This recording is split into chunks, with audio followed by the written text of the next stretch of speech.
Hey, I'm Makaila. And I'm Nick.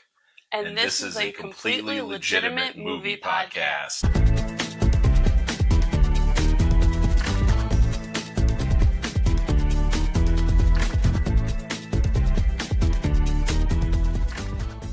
Hello, everybody. Welcome to this week's episode where Makaila and I are going to be reviewing Netflix documentary Will Harper. Makaila, why don't you tell us a little bit about the movie? It is a documentary portrayal of transition and friendship. Will Ferrell and his friend of 30 years, Harper Steele, go on a cross-country road trip to explore America through the lens of this new chapter of their friendship. Harper wants to rediscover the places she loves about America under her new identity, hoping it will love her as her true self.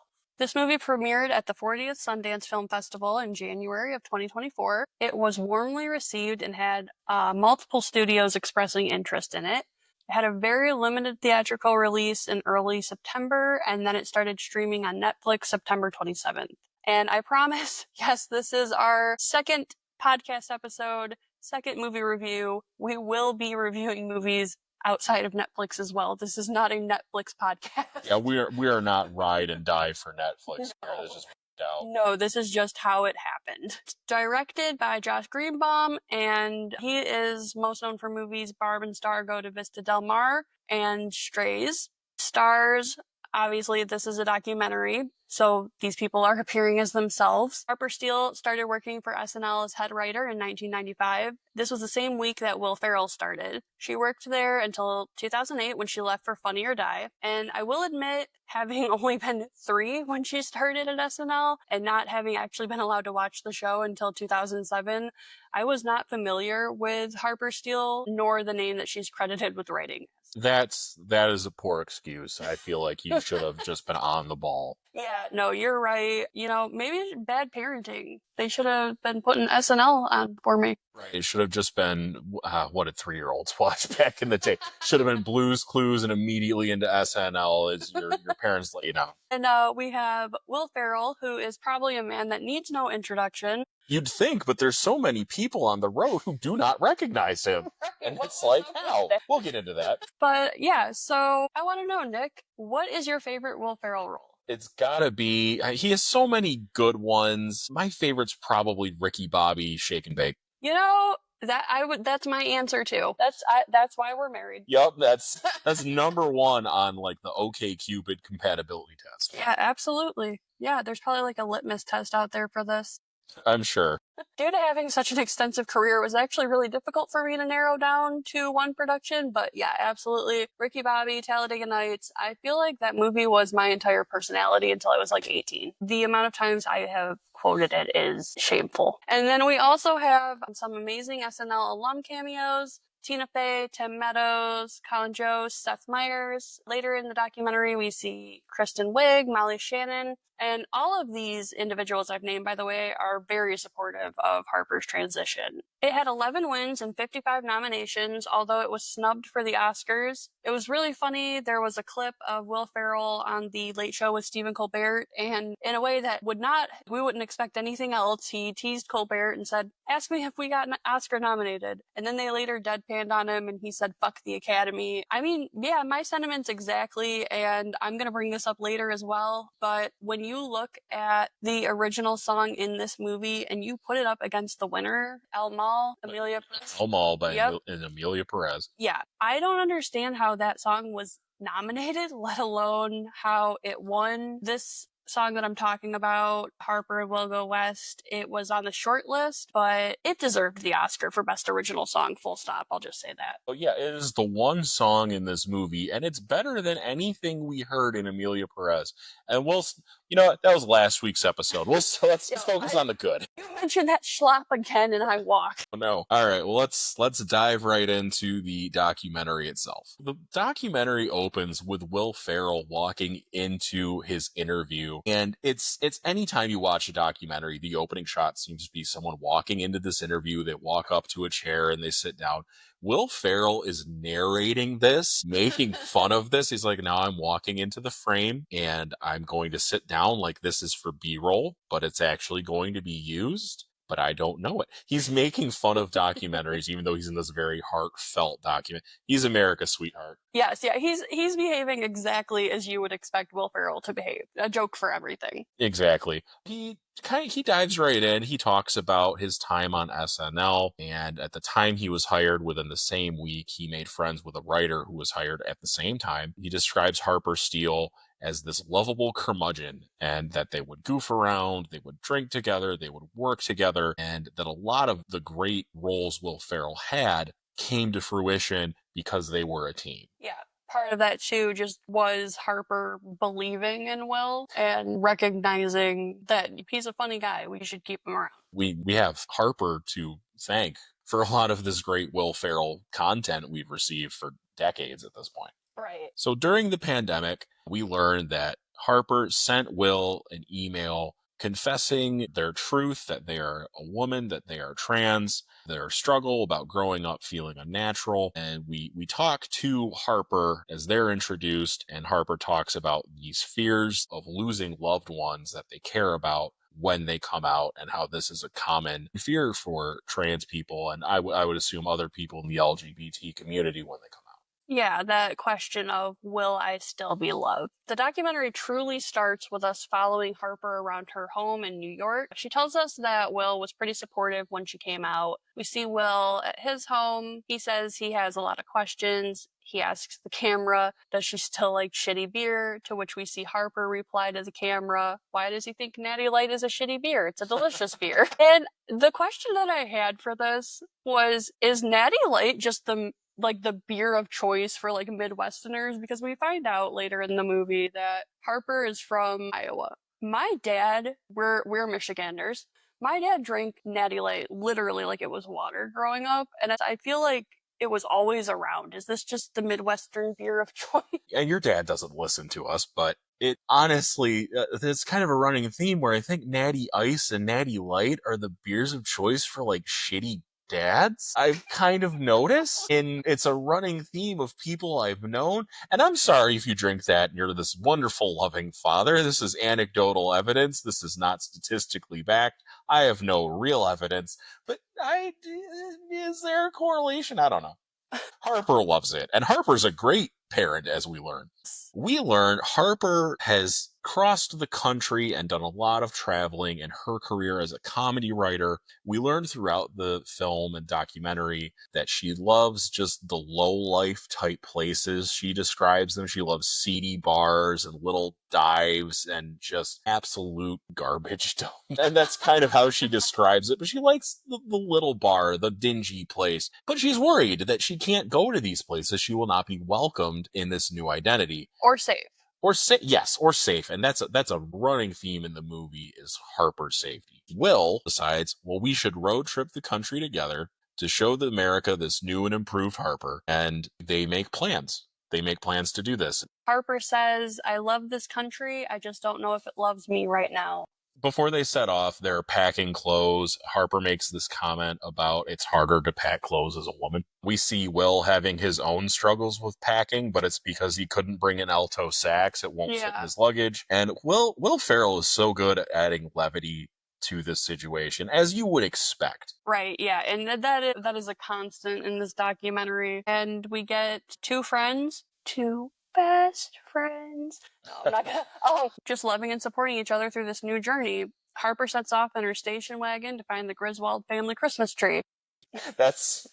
It really does. It does. It looks just like the Griswold station wagon. Yeah. And of course, in this trip, she brings Natty Light. We see her packing the shitty beer. Yes. It's wonderful. 16 days on the road is the plan. Harper is worried that she won't have friends anymore. Will has nerves too, as we learn. He's much more hopeful sounding, though. He calls this uncharted waters. And we see Harper pick Will up at a golf course. Literally. Yeah, the golf course. Will came off a flight. We don't know how he got from the airport to the golf course, but that's where Harper picks him up. Side of the road.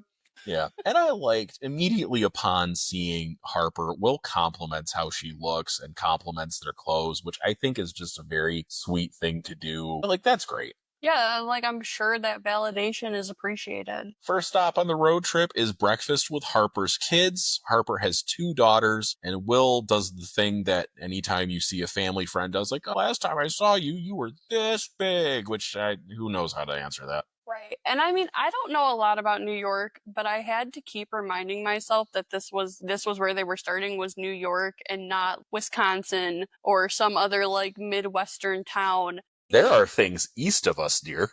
Yeah, I have Google Maps. No, I just mean like Harper's kids are just pure Midwesterners. Flannel, Yeah, like they've got caps. their Carhartt, they've got their camo on. They honestly, they look like they're either on their way to go deer hunting or they just got back. They look like they picked up a Fago and are going to go listen to ICP. That might be a little too Michigan. That's insane cloud positive. Sorry. You don't have to explain that to all two of our listeners. All both of you. But we meet Harper's kids. That is the point of this. Sorry, I got sidetracked. Right, we meet Harper's kids, and they establish that per Harper, Harper is still dad. They still know Harper as dad, but just with she, her pronouns. And they talk about how Harper broke this to them. It was pretty casually. They're teenagers, and it seems like this is all recent, and they took it pretty well, all things considered. They were very accepting. Yeah, no, you get no other impression than they love their dad. There was no question about Harper existing as herself. They said that the concerns that they have are based on this trip, that she won't be safe, that her mental health may be affected. They don't have any worries about Harper as Harper. It's beautiful. It's a very beautiful moment, and they have some very beautiful pancakes. It made me hungry. Like the food in this diner looked amazing.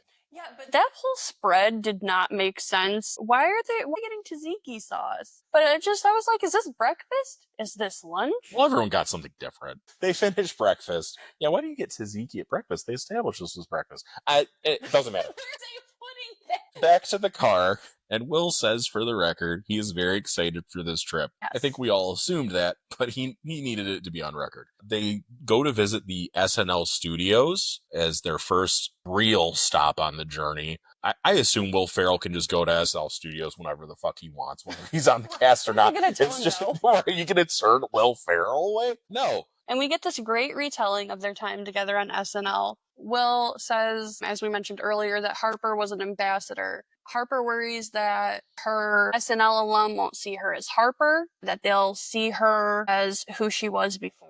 We get a great little shot of Harper talking and kind of talks about how her career in comedy writing ties into how she felt like who she was pre-transition was a character she was playing. Right. And it ties back into her work, which she seems to love very much, but how exhausting it was to play a character for her whole life. They meet up with Tina Fey, Tim Meadows, Colin Jost, a whole host of performers. And yeah, they are all super supportive of Harper. There was a mention that someone thought it was a joke at first. Tim Meadows thought it was a joke. He thought this was Harper ribbing him. Yeah. So he responded with a joke via email, and Harper would be like, no, this is for real. And then he felt real dumb. Right. But it's all in good fun. One's cheersing. They're having a nice meal. This is a warm welcome. Yeah, this is just friends catching up. It is. There's no feeling of awkwardness here. Everyone's super stoked. Yeah, and Harper talks about how she can already tell some of the places that she loved previously have changed, like alleys, to which they all joke about how alleys have never been safe. Who knew? Right, yeah. It's like, no one should be going down a dark alley at night, actually. They talk about the plan for the trip, which kind of lays out where we'll be going on this adventure. Harper reaffirms that she likes truck stops, shitty bars, and now fears those places. But she feels better knowing Will will be there. So we're back in the car. It is day 2. Will asks Harper how she chose the name Harper. She said that her initial choice was to make it easier on everyone else. She was originally going to go by Angie because it was close to her dead name. I am so glad that she changed her mind. Yeah, she decided that I'm not doing this for everyone else. I'm doing this for me. And she said the name Harper out loud. She had always liked it, and they describe it as having this visceral reaction to it. Then we learned that Will Ferrell's real name is John William, and I was like, wait, what the fuck? Right. But apparently he also goes by like a stage name, and they kind of talk about that. Right. And like Harper Steele is honestly such a badass name. Well, Like yeah. that is just like if there's like a perfect fucking name out there, like yeah, I want to be named Harper Steele. Like that's a badass name. Yeah, that person is surviving a Mad Max movie. They arrive in Washington, D.C., to which Harper complains the city is boring. Will Ferrell takes offense to this. Yeah, like history? Right. He takes Harper to the reflecting pool, which is completely unimpressive. There's no water in it. Yeah, what's up with that? Was it just cold? Yeah, this is a bad time. Will Ferrell goes up to the White House and tries to be let in on name recognition. Yeah. And is, of course, turned away. They're at the gates trying to get President Joe Biden's attention. Yeah. This was made in 2023. He's, of course, not looking out the window at them. They walk away. Right. I did kind of wonder, though, because it looked like they were dressed a little nicer. Do you think that they were actually supposed to, like, go into the White House? Not necessarily to meet the president, but, or do you think they did and it just didn't make it on the reel? I think that Will Ferrell thought there might be a chance they let me in, so I'm gonna look nice, just in case. He was like, they see this face and they're letting this guy in.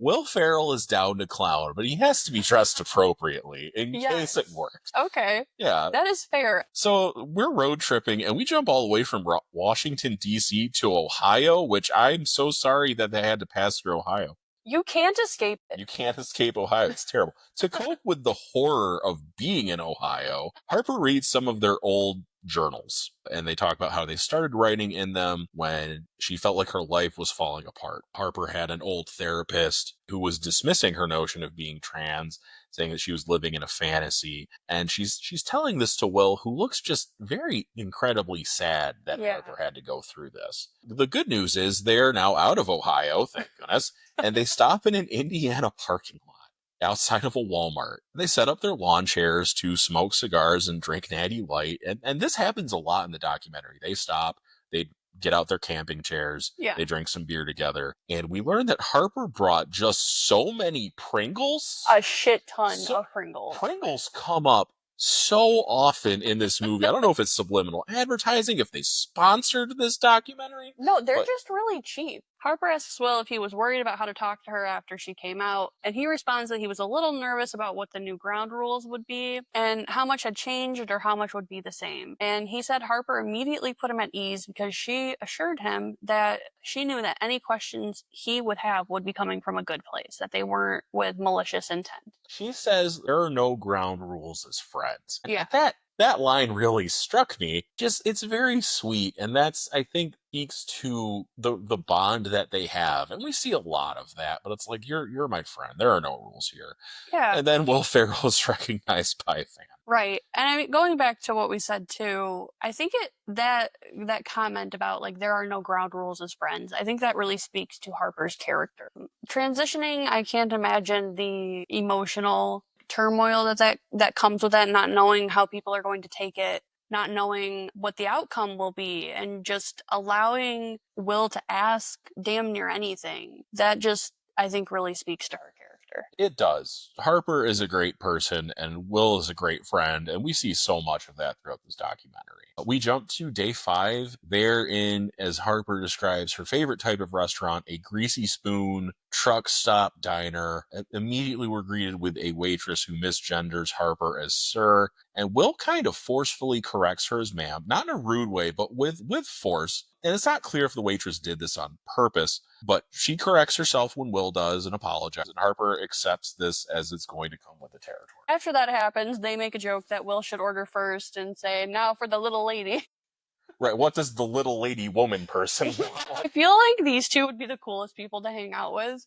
This documentary makes you want to be their friend. And Will Ferrell is just the bro ever, because there's so many times where when a situation becomes tense, he adds so much levity to it. And I think I would imagine that's what being a good friend is in that situation, is to put your friends at ease, especially when they're unsure. They talk about the Pacers game they're going to, and Harper says it's much easier to think of herself as a woman with Will here to reassure her and run point, like with the waitress, but Will can't always be there. While at the game, they meet the governor of Indiana at the time, Eric Holcomb. This piece of shit. I have no good things to say about him. The way that it is framed, of course, and this is something Harper mentions too at the diner, is there's a con of being with Will is that Will Ferrell adds visibility. Mhm. People come up to Will. We see this at the game.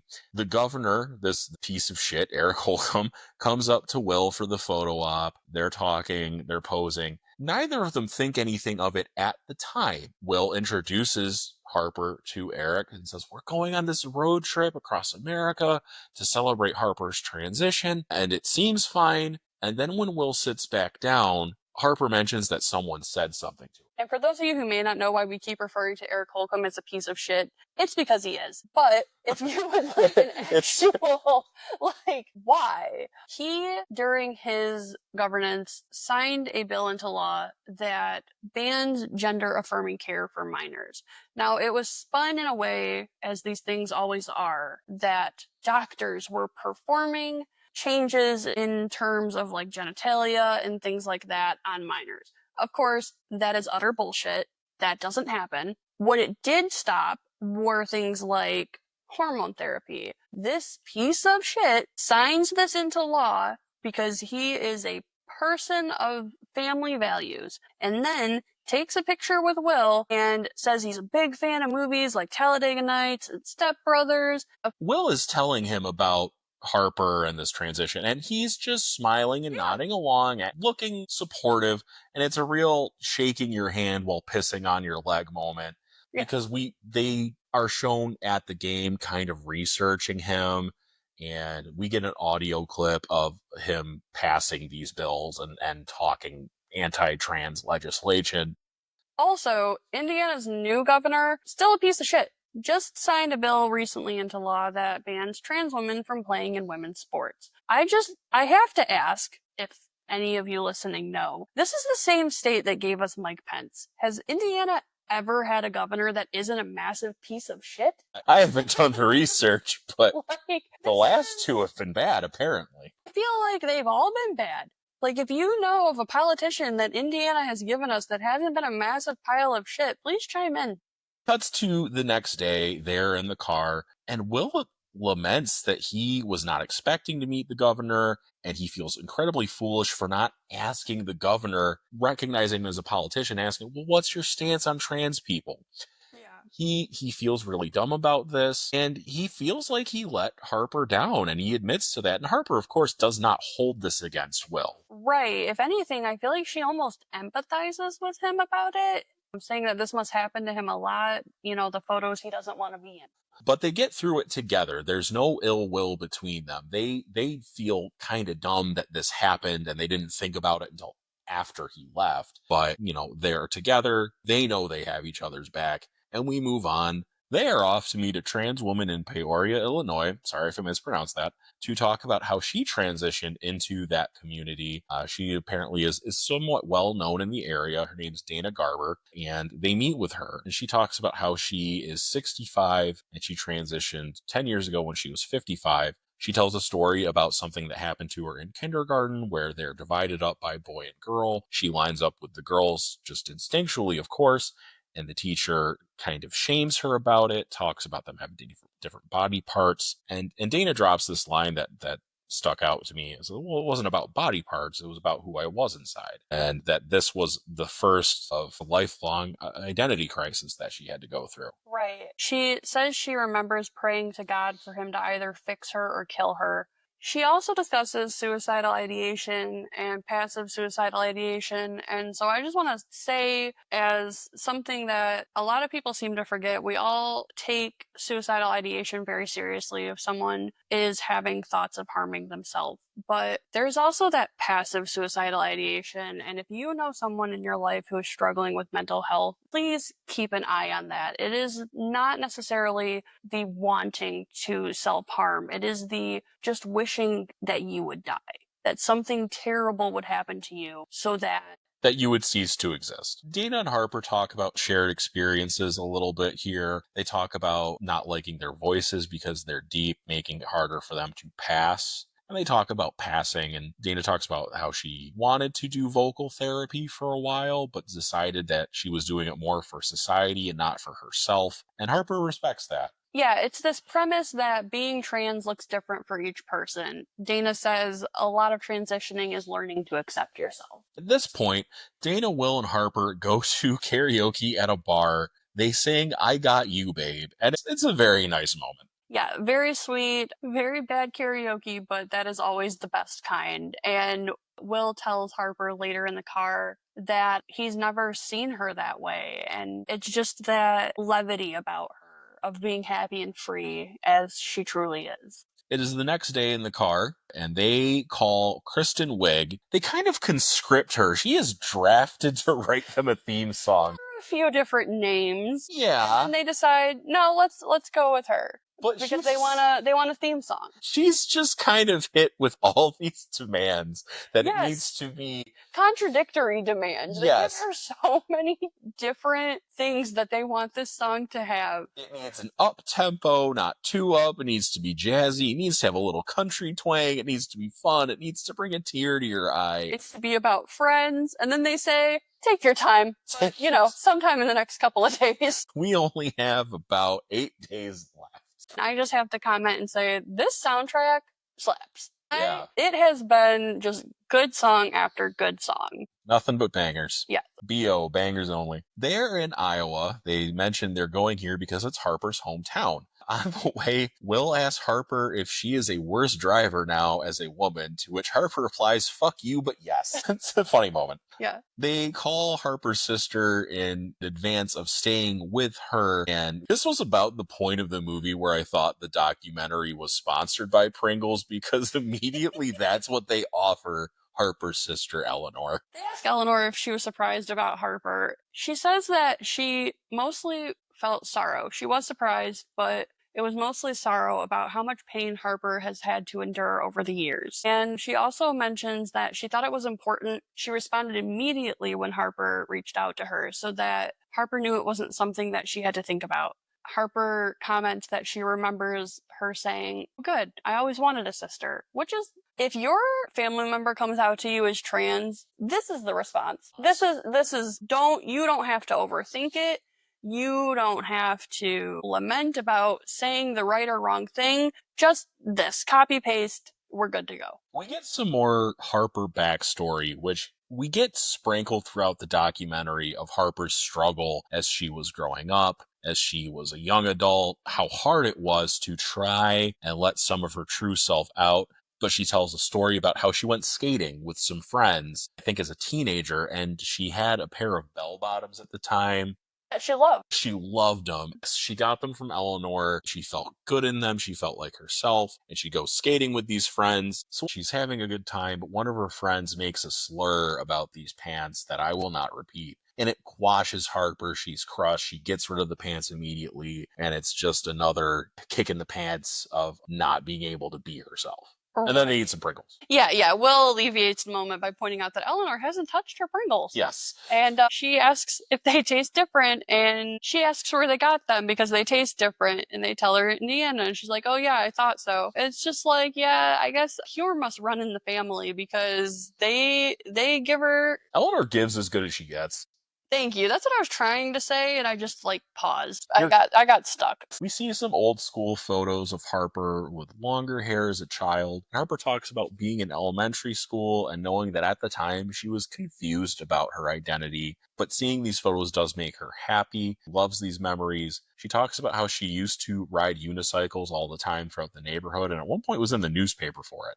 The pair travel to the old house that Harper grew up in, and Harper talks about how she used to skateboard and pole vault in the yard. Like, fuck hanging out with people, I used to pole vault. Yeah. As they're looking at the house, a random teenager rides by on a unicycle. I shit you not, I feel like this was some guy they hired, because who does this? It's Iowa. We've never been to Iowa. Maybe it's just a town a fucking unicycle. You know what? That's valid. If any of the listeners, all both of you, want to pay for us to take a trip to Iowa, we will take you up on it. But anyway, they stop this. Please. Stop this guy. They actually borrow his unicycle, and Harper rides the unicycle up the driveway for a few feet, is going back and forth. Yeah, and that's just okay. She's like, I'm not sure if I'm gonna be able to do it. And then she fucking hops on the thing in heels. The way that I would have fallen on my ass in embarrassment. And then this teenager's watching with Will Ferrell, and he's really unimpressed with the whole thing. He's like, yeah, all right, I'm just gonna take my unicycle and go home now. This teenager does not know who Will Ferrell is, and that's a crying shame. And there is again, bad parenting. Bad parenting. Takes their unicycle and leaves. They're just back on the road. They had some good memories. They rode a unicycle, and then they're back. Legend. Yeah, only Harper rode the unicycle. Well, we didn't see Will get on the unicycle, but they're on the road again. He was like, "Fuck that, cousin." My agent won't allow this. They hit some snow. They hit a blizzard. So as they're driving, Will starts stammering through a question. You think it's going to be profound. You think it's going to be important. And Harper kind of just tells him to spit it out. And Will asks, how are your boobs? You have boobs now. Yeah. To which Harper replies that she loves them. She tells Will, every time I've done something that's made me feel better in my own body for myself, it's been amazing. Will makes the joke, have you been to Nordstrom Rack since you got your own rack? And this just about damn near kills Harper. She's like, that's joke of the year. But Harper assures Will that all these questions are fine. Will asks Harper if she has any plans for other physical augmentation, and Harper's not sure. She's not sure if she wants bottom surgery because she's 61, and she doesn't really foresee a sex life, or much of a sex life. But she also wants her body to match how she feels, so she's kind of in the air about it. Yeah, and I honestly love the candidness of this conversation. Like, this is how you know that they have been friends forever. Two friends feeling very comfortable discussing this with each other.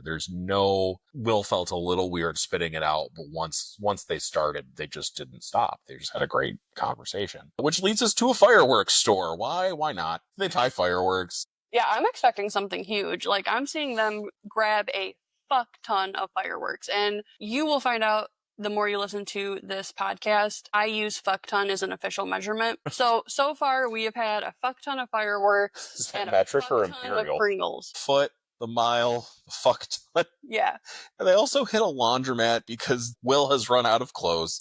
He did not pack enough clothes. We don't stay in the laundromat. We're off to Meeker, Oklahoma, which sounds about as small town America as you can get. Harper comments that she would love places like this before transitioning, and she's not sure if she can enjoy them in the same way anymore. It's a little town in a red state, and she wants to find a dive bar and go in by herself. Will is going to wait right outside. He's visibly worried about sending Harper in alone. Right. He tells her to call him as soon as she feels uncomfortable. And I have to say, if you are a cishet male, take notes. Yes, this is being a good friend. This is being a good ally. Be Will Ferrell. Well, be like Will Ferrell. Yeah. Please do not get plastic surgery to look like Will Ferrell. Please do not graft his fingerprints onto your own skin.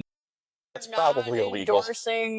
Encompassing Will Ferrell into your everyday life. Please do not steal Will Ferrell's identity. Harper goes into the bar, and the camera crew does a wonderful job framing this as just the worst place for her. We see a Confederate flag, we see a pro-Trump sign, we see a fuck Joe Biden sign. We see some guy who looks like a heavier Stone Cold Steve Austin giving Harper the stink eye. Sets it up that this might be a bad time. Yeah, this might be But a friendly lady comes up to Harper. They start chatting. The lady kind of infers, like, you don't look like everyone who comes in here. Who are you? And Harper's like, I'm Harper. Who are you? She introduces herself, and they start talking. People are clearly uncomfortable, but so far no one has been rude. And Harper, just, I think maybe with the sort of charisma and natural magnetism you might have as someone who's a comedy writer, you know how to talk to people, starts just chatting everyone up. Everyone becomes slowly more at ease. Yeah. Everyone's having a good time talking to her. Harper calls Will, says, "Oh, come on in, it's fine." And everyone, of course, loses their collective shit when Will Ferrell walks in. Will comes in and immediately the atmosphere changes. Everyone wants to be chummy with Will. Of course, which is kind of the double-edged sword that they've been encountering. But everyone ultimately is pretty cool about it, and Will comes in because they were being cool. So we get a Native American folk song performed for them. And I will comment that the Native American performance does seem like a sweet gesture, but I did notice that they didn't seem to want to perform until Will came in. This is true. It did seem a little... Everyone's putting on their best face when the celebrity comes Yeah, in, and it's a little disingenuous. That one guy that came up to talk to Will, and he was like, "Oh, do you know any trans people?" And he was like, "No, but I know people who are bi." And it's like, yep. Same thing, apparently. I'm watching this as a bi person, like, yep, that's the same thing. Yep, that's... Okay, it is stock car racing time. They're slamming some beers, they're in the stands, shaking hands with people who recognize Will. It's so beautiful because anytime anyone in this documentary has come up to introduce themselves to Will always introduces Harper. He always says, "And this is my friend Harper." He always wants to make her feel seen and make sure that she is included in the conversation. And they're talking to people in the stands, and Harper is telling some person about transitioning and being afraid to go places like this. And this guy's like, "Oh, don't be afraid. Come on out. We love having everyone here." And it's nice. Harper says that she's not afraid of hating these people. She's afraid of hating herself and feeling like a freak. This leads to her starting to cry, and then Will cries too. And it's just this like very beautifully filmed emotional moment. Harper reads more of her journal the next day. Will asks her if she wants to start dating, and she says yeah. Will asks what sort of person she's looking for, and she says that she doesn't have a preference for the sexuality. She just wants someone to wake up to, have coffee in bed with, talk about the stupid movie they watched the night before. And she says that it sounds corny, and it does not sound corny. Like, that's what everyone wants, is just their person. Yeah, you want your partner. You want that person you're comfortable with, that person who feels like home. And that's so universal, I think. And I mean, unless you're like happy being single. Yes. And you know this is not what you're looking for. This is true. I shouldn't say universal. I shouldn't say this is what everyone wants. There's people who don't, but it's a very common thing to want. Yeah, like I don't think anyone wants... You know what I want to do is fucking fight with someone every day. Yeah, get the fuck away from me. Anyway, Harper acknowledges, though, that she's 61, but she's hopeful. The movie, unfortunately, takes a little bit of a turn as they arrive in Texas. Will sees a billboard, "Eat this giant slab of meat that will kill you, and it's free." I fucking love steak. Are you kidding me? Yeah, there's people who love and need you. And I love and need that steak in my fucking belly. Oh, boy. This place will get none of my business. Find me a different 72-ounce steak. Will and Harper arrive to this steakhouse. Will is dressed as Sherlock Holmes. The crowd is so happy to see Will Ferrell. We see this giant fucking steak sitting in front of him. The waiter is going to announce to the whole steakhouse and asks how Will wants to be introduced. Will tells him, "I am here as Sherlock Holmes with my guest, Miss Harper Steele." And the waiter, like a douchebag, purposefully stumbles on this miss part. Harper is growing more visibly nervous. People are watching them eat, taking pictures, and it's just this, I think, awareness of I am trans and everyone is looking at me right now. Will makes the comment about this isn't the first time he's been in a fishbowl, but it's never been like this. Right. Which Harper adamantly agrees to. The people are not having a good time like the bar in Oklahoma, and we start getting cuts of Facebook posts and tweets from the patrons of the restaurant, and everyone who is at the restaurant tweeting this stuff can get fucked.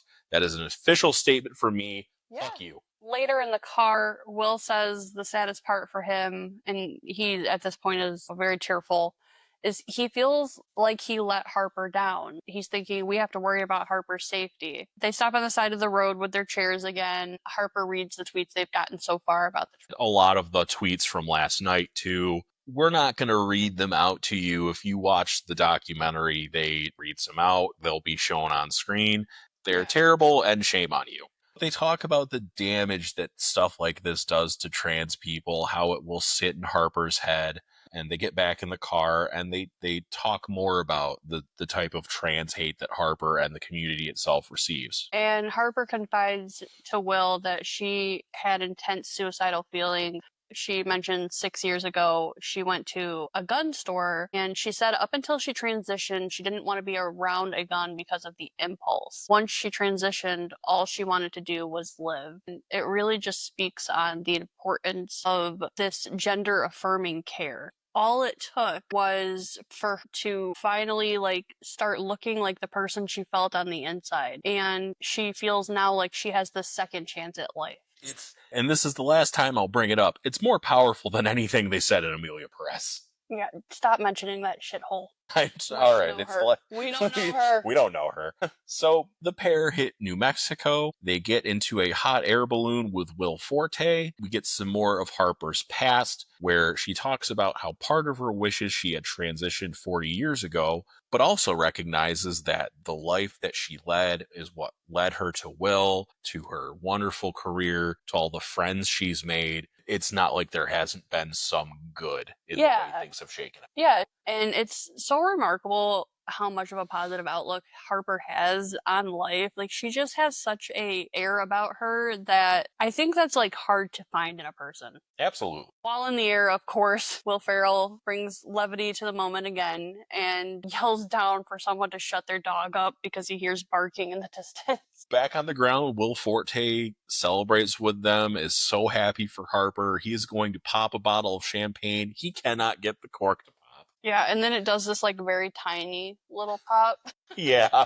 Back on the road, more soundtrack. Again, have to say, this soundtrack slaps. Speaking of soundtrack, they call Kristen Wiig and they're like, hey, where's our song? She doesn't answer. She's dogging them. Yeah. Will wants to stop at Dunkin'. Sounds like a 12-year-old. It's a phone. Okay, we have 4 children between the two of us. This is... It's the 12-year-old. Yeah.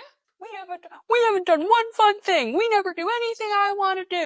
That's Will Ferrell talking. That's not us making fun of the 12-year-old. Yeah. That's what Will Ferrell says. Yeah. To be clear, we love our children. And Harper is, of course, dying. No Duncan. No, Duncan. Will does not get his Duncan. It's very sad. But what's not sad is they're at the Grand Canyon. And they ask someone to take their picture, sort of start talking to this person, and it turns out not the person who took the photo, but the person with the person is a retired therapist, and she kind of admits to Harper that she had her own patient in the past that was trans, and she was very close-minded about it, and mentions that she really feels like she was a huge blockade to this person because she had these subtle messages trying to kind of talk them out of it. And I think, again, this is why it is so important for DEI, because if you are trans and you're going to a therapist and they have no understanding of what you're going through, how are they supposed to help you? And Harper talks to them about the similar experience that Harper had with her first therapist that kind of discouraged her from transitioning, and tells this lady that, I don't hold that against my therapist at this time. I truly believe they were doing the best they could, and maybe it just wasn't the right fit. We go back on the road. Harper and Will are on their camping chairs. They're having a beer. Very strange conversation. Harper asks Will, what would you name your beer? Will names his beer Cornelius Danderhoff. Harper names her beer Dolores O'Brien. This is important. It'll be on the quiz later. Harper got little beer coats for the beer cans. They're so fucking cute. I want one. I swear I'm adding it to my shopping cart because I don't even drink beer, but I'll put that on a Pepsi Zero. They hit a hotel. They're drinking more beers. They go for a swim in the hotel pool. This being Harper's first time swimming in a public place since her transition. Again, bringing levity to the situation. Will is wearing an America Speedo. Yes, because he wants Harper to feel comfortable. Right, he'll make a fool of himself to make his friend feel better. And Harper says that she wishes her swimsuit fit better, but she doesn't think that that's any different than any other woman on the planet. Yes. Speaking candidly, I have not liked the way that I have looked in a swimsuit since I was 9. And I'm about to turn 33. And Will kind of relates to this. He talks about how he wears Speedos in all sorts of movies and sketches, but he's actually a modest person. And they compliment each other on their looks, and it's a nice moment. They arrive in Vegas, and Harper asks Will to take her to a fancy restaurant. He drops her off at Goodwill by herself so that she can buy herself a nice dress for dinner. Will goes to a theatrical costume store Because of course he does. to get a disguise for dinner. Them going out for a night on a town and like this fancy dinner date. He's going to be a mystery man for his friend. He tells the cashier that he's Will Ferrell, and the guy's like, "Oh, okay, nice to meet you." Like, what? All these people not know who Will Ferrell is. I just wonder if the producer just came in and was like, "We're gonna fuck with Will, pretend like you don't know him." Like, how do you not know who Will Ferrell is? Right. We cut back and forth to Will trying on wigs and costumes, Harper's trying on clothes, griping about dress sizes. Will looks like Elton John at one point. So we cut to the night. Harper looks stunning. Will looks like a 1970s mustachioed porn star is my... No, that's pretty damn accurate. I was following flat as far as descriptors to use. Just a lot of mustache going on. A lot of mustache going on. It's very clearly fake. He gives this name David Abernathy. The waiter immediately pegs this as Will Ferrell. You can tell looking at that waiter, he's like, this is Will Ferrell. But he plays along. The waiter was actually pretty cool. Makes a comment to Will that obviously she's been more comfortable on the trip having Will with her. And she is, of course, quick to point out this isn't a true experience for many trans people across the country. But she said that shopping alone at Goodwill, she felt good, and she thinks that that's a result of this trip. Yeah, and she talks about how when she feels more like herself when she gets dressed up, but then has this struggle about sometimes the better her makeup looks, the worse she feels about her face. But sometimes the prettier she makes herself, the more flaws she sees because she still looks at her face as something masculine. Yeah, I understand she's speaking as a trans woman, and I definitely am not trying to take away from that, but I felt like this part of the documentary was so relatable to me because I have been told since middle school that I look like a boy or that I look exactly like my dad. I have always thought of myself as having a masculine face. And that's really a big part of why I avoid makeup myself, because putting it on and seeing myself as this like very feminine thing that I'm not used to, when I take it off, Harper is speaking truth here. It really brings out all of the flaws that you may not have noticed. And it just really points like, I don't like the way my natural face looks, but yeah, I don't know. This was just, it was really... For the record, I think you're beautiful. Aw, shucks. We just lost both our listeners. They're like, ew, gross. Will talks about how spending these 2 weeks on the road with Harper has helped him forget the dead name, help him kind of replace Harper's old identity in his mind. It's very sweet. It's very beautiful. It kind of just speaks to, for the loved ones of someone transitioning, it might be a process to get used to it, but the only way you do that is through love and spending time together, and you get used to it. And it's a very beautiful point, which is only punctuated as Will's mustache falls off. Will talks about Dunkin' Donuts again. He talks about how he's journaled and dreamed of Dunkin' Donuts. Each donut is his friend. Harper, of course, is just dying and enjoying this time with her friend. They stop in the desert, like deep in the desert. They walked a long way into the desert. It feels like that, yeah. I'm like, we could have maybe just hung out in the parking lot. Yeah, they sit in their camping chairs. They have a beer. Harper reads a passage from her journal that's from November of 2015, and she writes about wanting to move to Mojave. She also writes about finding a home in Trona, California, where she wants to live authentically as herself, miles away from anyone. That is where her and Will head. We go to this house that she found. She mentions it was a rundown house she bought for like $10,000. It's boarded up. It's been vandalized. We see the wooden fence that looks like a car went through part of it. And Harper tells Will about how she got this place for just wanting to get away from people because she used to hate herself. She felt like a monster. Yeah. And she starts crying. Will hugs her immediately, and Harper wants to show Will this place that she didn't tell anyone about. Yeah, and that's part of, they're walking through, and then they kind of get out to the balcony, and she just says that she doesn't want to be afraid of people anymore. Yeah, she doesn't want to have to hide. It wasn't enough to isolate in this house and only be able to live authentically in the confines of this little prison that she made for herself. They're outside talking about the house, and Harper says it feels really good to not have to lie to Will, both about being trans and having a quote-unquote crazy house. Then we have finally the fireworks that they bought, and I was right. They did it up big. They did. They're holding the fireworks? I am shocked no one lost a finger. Well, I think that some of those, I had some crazy ass cousins in Tennessee, and they were constantly holding those like bottle rockets and stuff. Man. I don't know, maybe not a good example. I mean, My cousins in Tennessee. Yeah, crazy Tennessee cousins isn't the best statistical evidence. We make it to day 16. This is the end of the journey. At the end of the day, they will have made it from sea to shining sea. We'll see another Dunkin' Donuts. Again, goes into 12-year-old mode. He says that this trip is stupid if they don't go to Dunkin'. Harper caves and takes him to Dunkin'.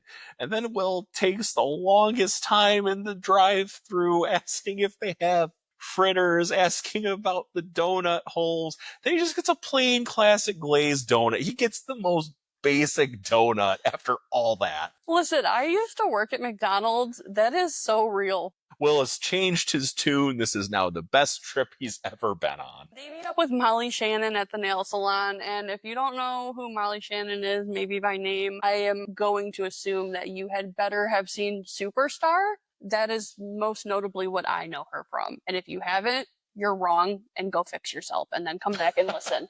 Well, damn, that's really harsh. She's also an SNL alum. I don't know if maybe that also means anything to anybody. I'll accept it.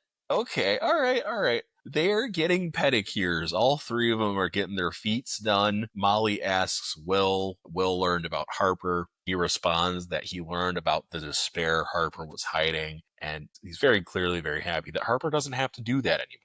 Molly then asks Harper, well, what did you learn about Will? And Harper tells Molly that she learned Will really truly loves her as a friend for having been through this experience with her and has handled everything about as well as anyone could ask a friend to handle.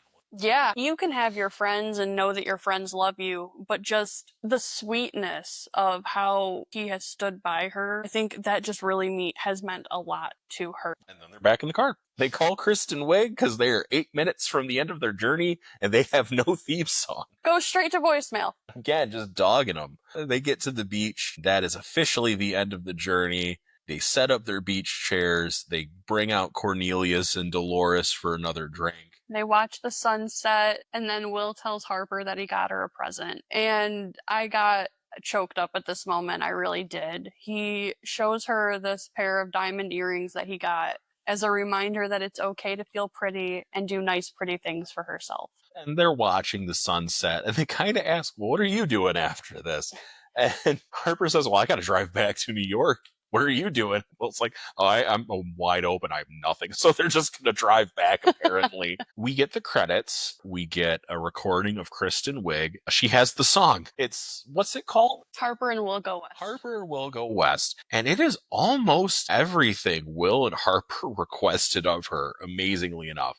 It is a song about friends. There is a jazzy interlude in the middle. Yeah. It's a little country, it's fun, it's heartfelt. By God, she did it. And as she plays this very beautiful song, beautiful and silly song, which it's amazing to get both, we get some B-roll footage of things they did that didn't make the final cut, posing with people. They shoot some pool in the bar, just meeting people and having what looks like a really good time.